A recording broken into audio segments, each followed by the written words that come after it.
Pemirsa, seiring dengan agresi militer Israel terhadap Palestina, kurma produk Israel juga ikut kena imbas, diboikot di banyak negara. Bagaimana dengan peredaran kurma produk Israel di Indonesia? Apakah juga terkena dampaknya? Berikut liputan dari reporter Prita Zega dan juru kamera Putra Dwi menyusuri pusat penjualan kurma di Tanah Abang, Jakarta.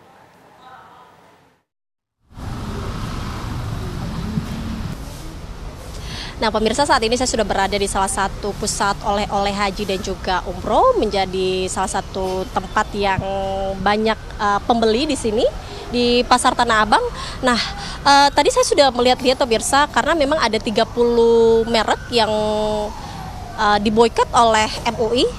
Yang berpotensi itu adalah merek dari kurma Israel. Tapi kita langsung saja tanyakan ke penjual di sini, apakah di sini masih menjual kurma Israel atau tidak? Halo, selamat pagi. Mas Andrian, boleh nanya-nanya sebentar soal kurma, Mas? Iya, boleh. Dengan Mas siapa? Andrian. Oke, Mas Andrian, di toko Mas saat ini sekarang, Mas Andrian masih menjual kurma Israel tidak? Masih menjual kurma Israel. Kayaknya dari awal kita nggak pernah menjual kurma dari Israel deh, Kak. Berarti belum, memang dari awal tidak menjual kurma Israel? Tidak pernah. Kalau di sini sendiri produk-produk kurmanya dari mana aja sih, Mas? Kalau di sini itu ada dari Palestina, dari Madinah, dari Mesir, dari Tunisia, itu ada. Oke. Tuh, kalau dari Israel kayak dari awal juga kita belum pernah jualan. Nah, ini kan ramai nih, Mas, ada masyarakat-masyarakat yang memang mau memboikot kurma-kurma Israel. Nah, kalau di sini sendiri, ini kan toko Mas termasuk yang terbanyak pembeli ya. Dari pembelinya sendiri sudah adakah yang mungkin bertanya-tanya mengenai kurma Israel di sini atau ketersediaan kurma Israel, ataupun langsung memboikot gitu Mas saat membeli kurma, Mas? Untuk saat ini mulai ada yang tanya, Mas ini kurmanya dari Israel atau bukan nih, pro mana nih, gitu udah mulai ada. Pada saat ditanyakan itu dari Mas sendiri gimana tuh, Mas? Maksudnya menjelaskan kalau kita maksudnya di sini kan ada beberapa jenis ya, kayak ada dari Tunisia, ada mejol tuh juga ada yang dari Palestina gitu kan, pasti udah ada brandnya, udah jelas dari negaranya, jadi kayak nggak usah dikhawatirkan itu dari mananya. Gitu. Tapi tidak ada pembeli yang memang tujuannya juga membeli kurma Israel ya, Mas? Justru mereka mengkonfirmasi apakah di sini memang tidak ada gitu ya, Mas ya? Kebanyakan tanya dulu, kalau sekarang tanya dulu, Mas ini aman kan, bebas kan dari itu, nggak perlu di sini kan? Enggak, kita jawabnya tetap insya Allah aman.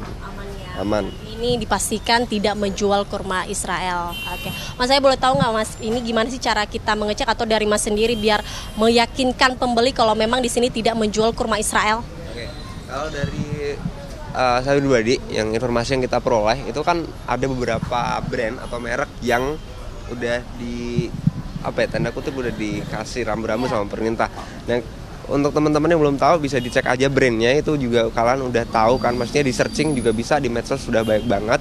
Kalau dari brand atau dari negaranya udah jelas bukan dari situ, ya udah nggak usah khawatir. Dan kebanyakan yang dari Israel itu kode barcode-nya itu 729, itu ada barcode-nya juga, jadi nggak usah khawatir lah. Mereknya juga ada, bisa di searching sendiri, bisa dicek sendiri di media sosial. Nah, pemirsa, itu tadi penjelasan dari sisi penjualnya. Nah, saya mau tanya nih kepada salah satu pembeli, apakah masih berminat untuk membeli kurma Israel? Halo pemirsa, permisi. Dengan Mbak siapa? Mbak Uci. Mbak Uci di sini mau beli apa nih, Mbak Uci? Kurma. Iya. Mbak Uci, mengenai kurma nih, ini kan ada baru saja nih ada fatwa MUI ya mengenai pemboikotan kurma dari Israel karena ini produksi dari Israel, gimana tuh? Kalau menurut aku sih kita harus was-was ya nyari-nyari kurmanya, kayak kurmanya kita harus kalau yang Israel kayak gimana gitu kan. Kalau yang dari Palestina pun juga kita harus was-was juga sih lihatnya. Soalnya kan sekarang banyak pemboikotan ya. Ya kayak ini kan contohnya tuh Palestina, ya kita cari yang Palestinanya gitu. Kalau yang Israel mah kita nggak gitu, nggak terlalu nyariin gitu kan, namanya juga udah diboikot gitu kan. Jadi dari Mbak Uci sendiri ini nggak dari dulu memang tidak berminat ya untuk mengonsumsi produk-produk dari Israel ya, Mbak? Iya, nggak ada, nggak minat sih. Ya. Nah, dari pemirsa TV One sendiri, bagaimanakah tanggapan Anda mengenai ini? Apakah masih berminat untuk membeli kurma-kurma Israel? Dari Jakarta, Prita Zega, Putra Dwi, TV One mengabarkan.